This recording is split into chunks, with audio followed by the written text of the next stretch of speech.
Esta noche en Desde las Cámaras, el Congreso de la Unión trabaja en el nombramiento del Comité de Evaluación de Conformidad con lo establecido por la reforma al Poder Judicial. Además, cómo han avanzado los congresos locales en materia de transparencia y difusión de la información de su quehacer legislativo. Y también hablaremos con el diputado federal Ricardo Mejía, quien es presidente de la Comisión de Transparencia y Anticorrupción en la Cámara de Diputados. Desde las Cámaras comenzamos. Culminan los 2 primeros meses de la presente legislatura en medio de una intensa actividad parlamentaria en la que se han aprobado 7 reformas constitucionales y todo indica que este ritmo se mantendrá a lo largo de las próximas semanas. Y es que no debemos dejar de largo que a más tardar la primera quincena de noviembre, la presidenta Claudia Sheinbaum Pardo deberá enviar a la Cámara de Diputados el paquete económico para el ejercicio fiscal del 2025. Recordemos que debido a la transición de gobierno, el proceso para la presentación del presupuesto de egresos y la ley de ingresos de la Federación será distinta al de años anteriores, ya que la jefa del Poder Ejecutivo Federal tomó protesta el pasado 1 de octubre.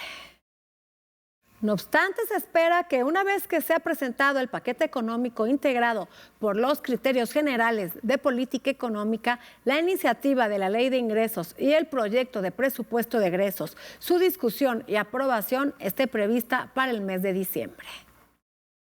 Desde esta tribuna mantendremos bajo la lupa todo este quehacer legislativo.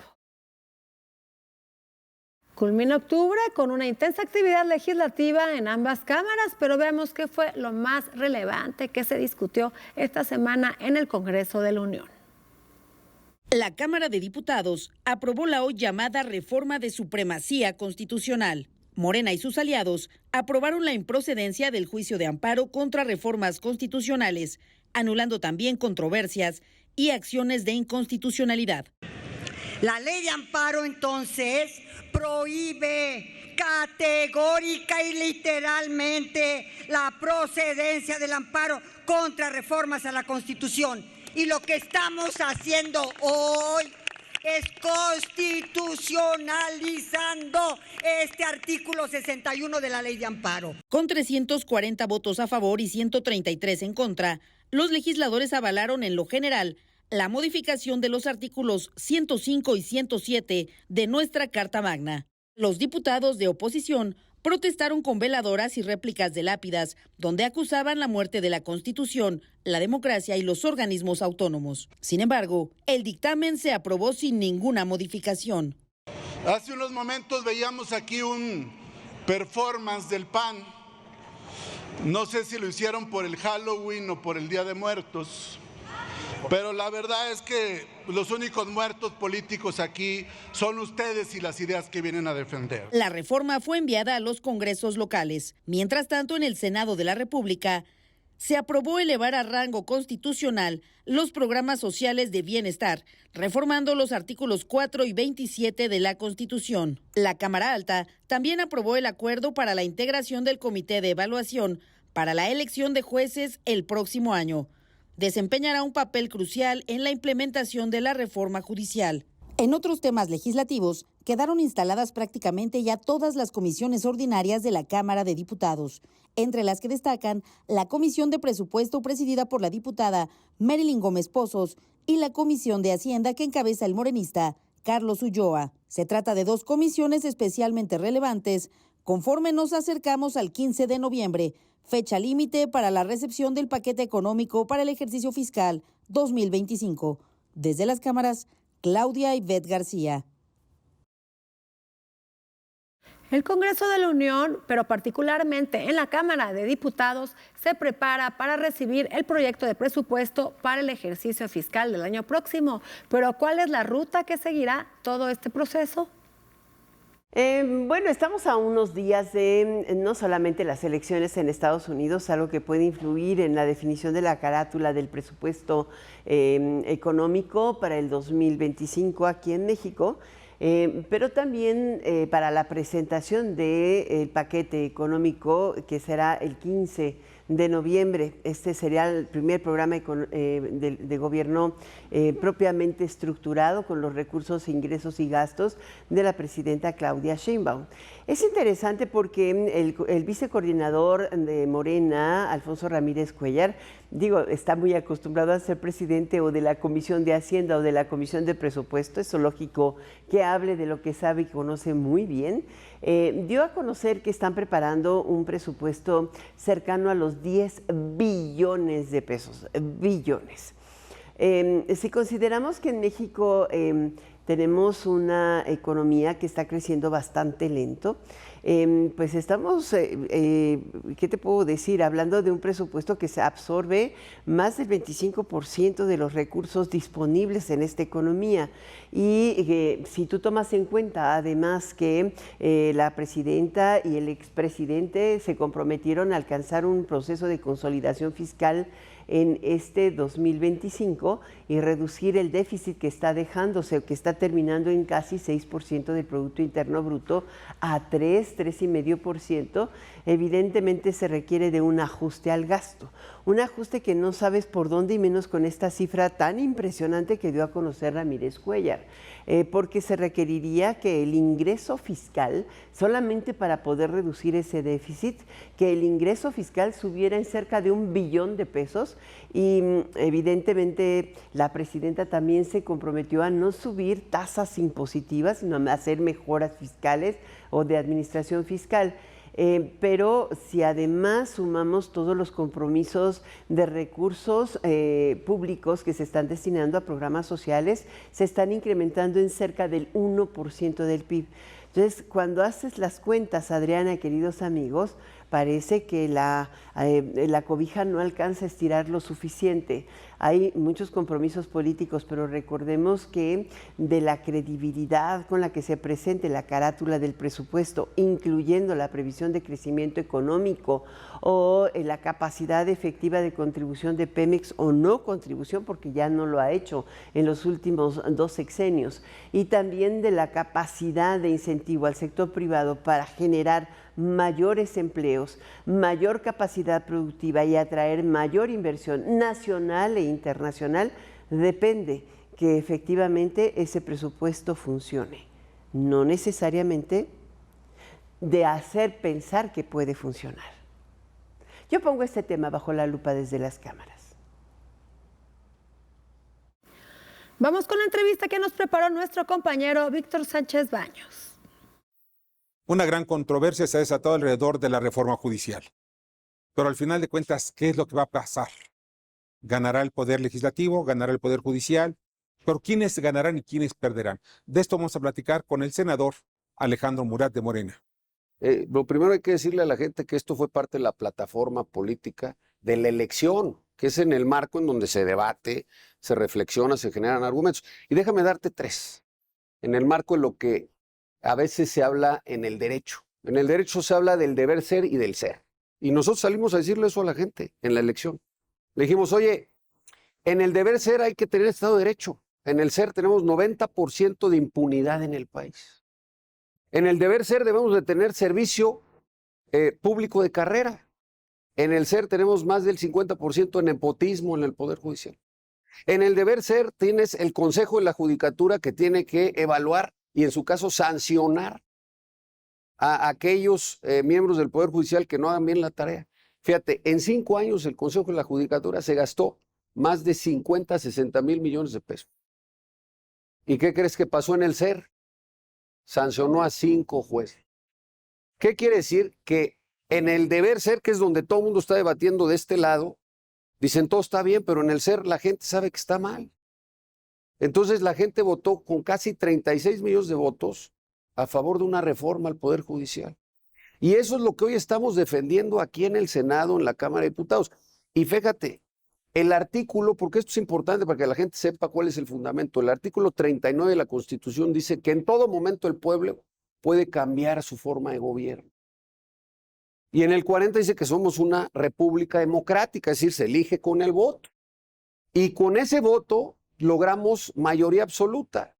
Y ahí está el artículo 135. Para la gente que no lo sabe, dice que pues cuando tienes mayoría absoluta en el Senado, en la Cámara de Diputados y más del 50% de los votos de las cámaras locales, fue reformar la Constitución.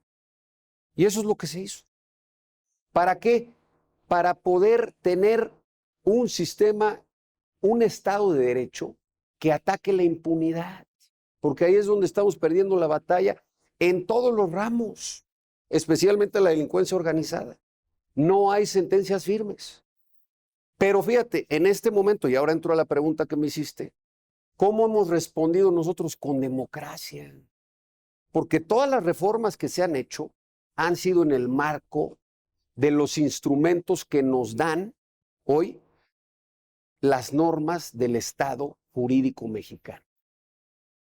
Entonces, todo lo que hemos hecho es responder ante acciones que vemos que están fuera de la legalidad. Hoy la Corte una vez más, primero fue lo del amparo, ¿no? Fíjate, el artículo 61 del amparo dice que para cualquier reforma o adición constitucional no procede el amparo. Y entonces una juez dijo, órale, a pesar de eso voy a emitir una resolución. Salió la reforma de la semana pasada que evita, ¿no?, que puedan proceder contra reformas constitucionales el amparo, acciones de inconstitucional y controversias constitucionales. ¿Por qué es importante? Porque eso nos lleva a tu pregunta.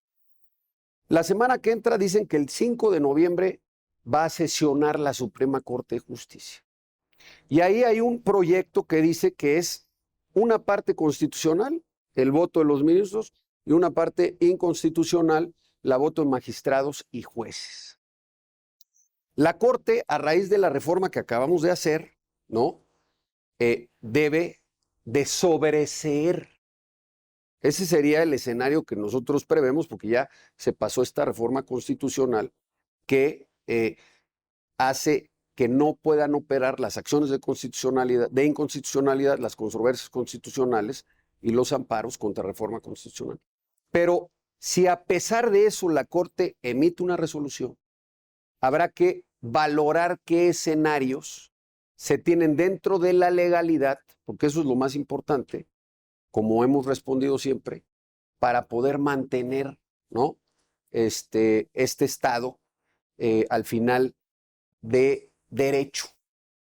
Y en ese escenario yo lo que te diría es que nosotros tenemos las facultades para hacer ajustes y poder, dentro de la legalidad, tener al final una Suprema Corte que sí se apegue a la legalidad y emita una nueva resolución que en ese sentido nos permita seguir con lo que es el mandato popular, porque aquí de lo que se trata, no hay que confundirse para los que hoy nos escuchan, es darle soluciones a la gente. La transparencia y difusión del trabajo legislativo sigue siendo un reto constante para conocer todo el quehacer que los 32 congresos locales llevan a cabo. Nuestra compañera Claudia Ivette García nos preparó el ranking de los más representativos. Claudia, ¿cómo estás? Buenas noches, Adriana, un gusto estar aquí, muchas gracias. Como cada trimestre, hicimos una revisión detallada de las prácticas de cada congreso local que llevan a cabo para permitir a la sociedad mexicana conocer qué están haciendo los legisladores. En esta ocasión, evaluamos el tercer trimestre del año, es decir, el periodo que va de julio a septiembre.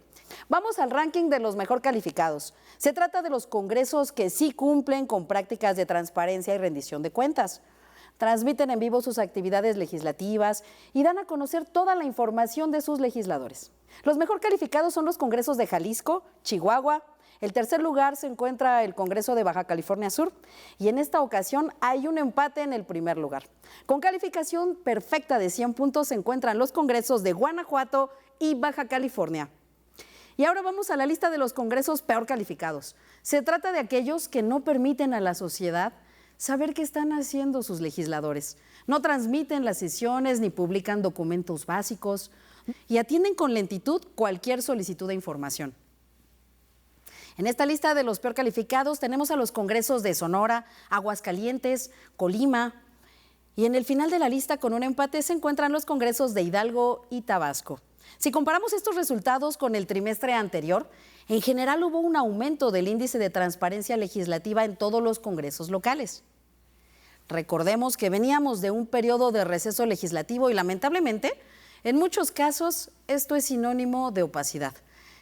Vamos a un corte comercial y no se vaya, porque a nuestro regreso platicaremos con el diputado federal Ricardo Mejía, quien es presidente de la Comisión de Transparencia y Anticorrupción en la Cámara de Diputados.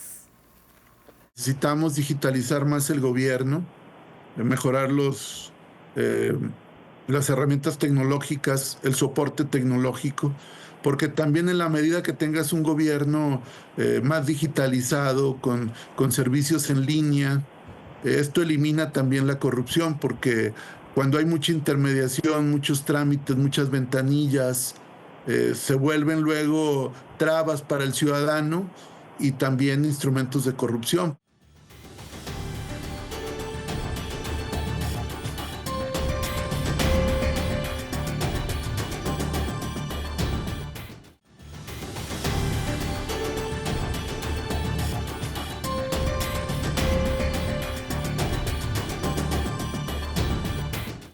Licenciado en Derecho por la Universidad Iberoamericana, Ricardo Mejía Verdejo nos visita esta semana.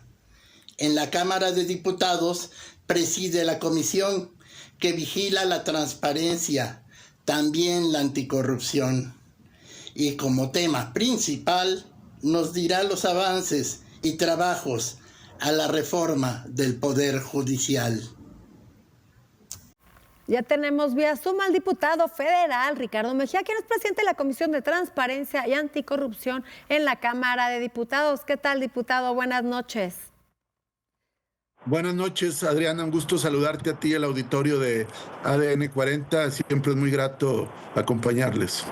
Igualmente, diputado, pues tienes una encomienda muy importante, que es pues vigilar la transparencia y combatir la corrupción durante este sexenio, desde tu trinchera, que es la Cámara de Diputados.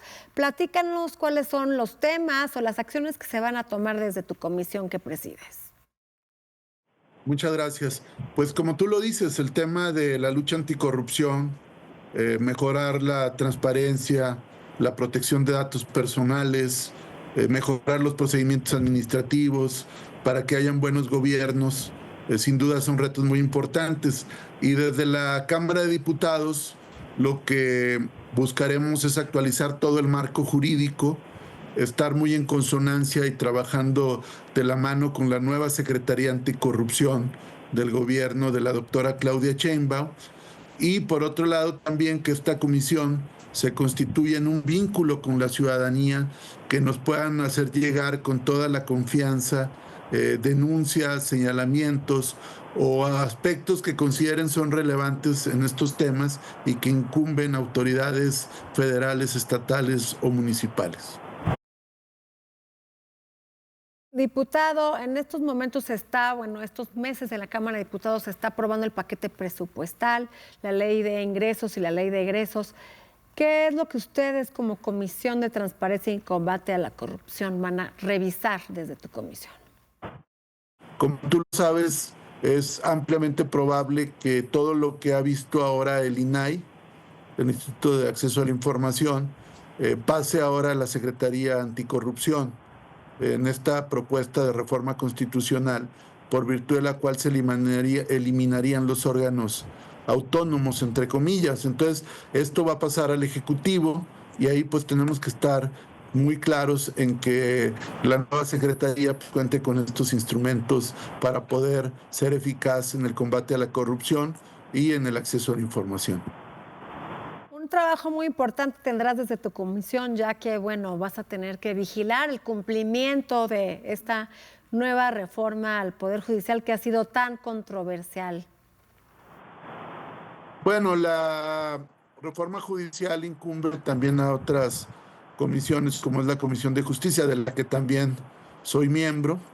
Y efectivamente, pues nosotros estamos muy pendientes de que toda esta transformación del Poder Judicial se lleve a cabo.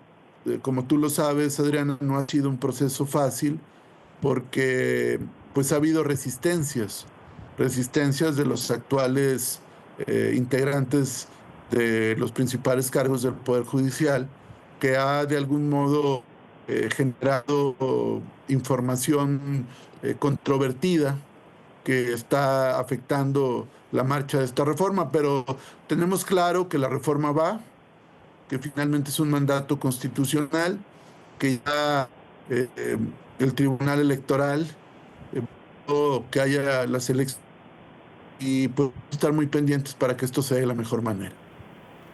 Diputado, desafortunadamente vivimos en un país en donde pues todavía no se ha acotado la corrupción, al contrario, ha ido incrementándose.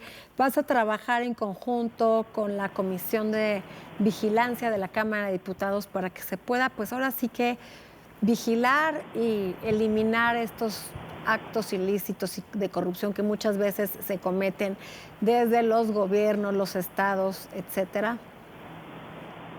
Sí, vamos a trabajar también de la mano con la Comisión de Vigilancia y la Auditoría Superior de la Federación. Digamos que de alguna manera somos comisiones hermanas, porque ellos son los que vigilan el funcionamiento de la Auditoría Superior de la Federación, que es la que revisa todas las cuentas públicas. Pero nosotros tenemos que ver también en los temas de transparencia, en los temas de los órganos internos de control, y pues todo eso hace que trabajemos de la mano para que efectivamente se eliminen acciones que puedan generar focos de corrupción y que además pues tenga claro el buen ejercicio del gasto público, porque pues finalmente no es dinero del gobierno, es dinero del pueblo. Así es dinero del pueblo. Diputado, desde tu comisión vas a impulsar el uso de mecanismos de tecnología para poder eficientizar estos procesos que muchas veces son complejos y que desafortunadamente no se cuenta con las herramientas completas. Sabemos que la Auditoría Superior de la Federación tiene un delay de las revisiones de las cuentas públicas de años anteriores porque no se cuenta con las tecnologías, no tienen procesos eficientes para poder revisar estas cuentas públicas en tiempo y forma. Sí, ese es un tema que es un gran reto. Necesitamos digitalizar más el gobierno, mejorar las herramientas tecnológicas, el soporte tecnológico, porque también en la medida que tengas un gobierno más digitalizado, con servicios en línea, esto elimina también la corrupción, porque cuando hay mucha intermediación, muchos trámites, muchas ventanillas, se vuelven luego trabas para el ciudadano y también instrumentos de corrupción, porque, pues como se dice en el argot, para que caminen algunas cosas, pues hay que ahí engrasar las manos de algún funcionario corrupto, y esto genera corrupción. En cambio, si se eliminan trámites, esto genera que los procesos fluyan y que se atienda conforme a la ley al peticionario, al ciudadano, al solicitante o al que quiere algún trámite gubernamental. Las comisiones como la tuya y la de vigilancia, pues las presiden diputados que forman parte del poder, Partido Verde, Partido del Trabajo. ¿No son juez y parte o si van a realmente tomar acciones ante alguna mala acción, un acto ilícito de algún político de parte de su gobierno, que bueno, son coalición con Morena? Sí, bueno, la corrupción no tiene partidos, es una conducta humana nociva, y evidentemente que lo que buscamos es que no haya un mal uso de los recursos, porque pues esto no solamente es una conducta ilícita punible, sino que también afecta la buena marcha de la administración, la buena marcha de los programas de carácter social, la realización de obras públicas, todas estas acciones, o la salud de los mexicanos, la educación. Entonces, por lo mismo, donde haya corrupción se va a poner el dedo en la llaga, porque finalmente aquí lo que sí nos interesa es que los ciudadanos tengan la confianza que se está cuidando su recurso, pero también que la 4T, que la Cuarta Transformación, pues está muy celosa de que se pueda desarrollar toda la agenda, todos los programas, todo esto que se ha llamado el segundo piso de la Cuarta Transformación, donde estamos aprobando en esta Cámara pues acciones muy importantes como es la pensión para los personas con discapacidad, como es el tema de los apoyos al campo y un sinfín de programas y acciones, Adriana, que lo que necesitamos es que los recursos se ejerzan bien, porque si hay tolerancia a la corrupción, no solamente hay un quebranto a las finanzas públicas, sino una imposibilidad de llevar bienestar y buenos programas a la población. Diputado, pues muchas gracias por estar aquí con nosotros. Esperemos que utilicen esas mayorías para bien de los mexicanos y podamos entender bien a bien de qué se trata esta cuarta transformación y este segundo piso de la cuarta transformación. Gracias por estar aquí con nosotros.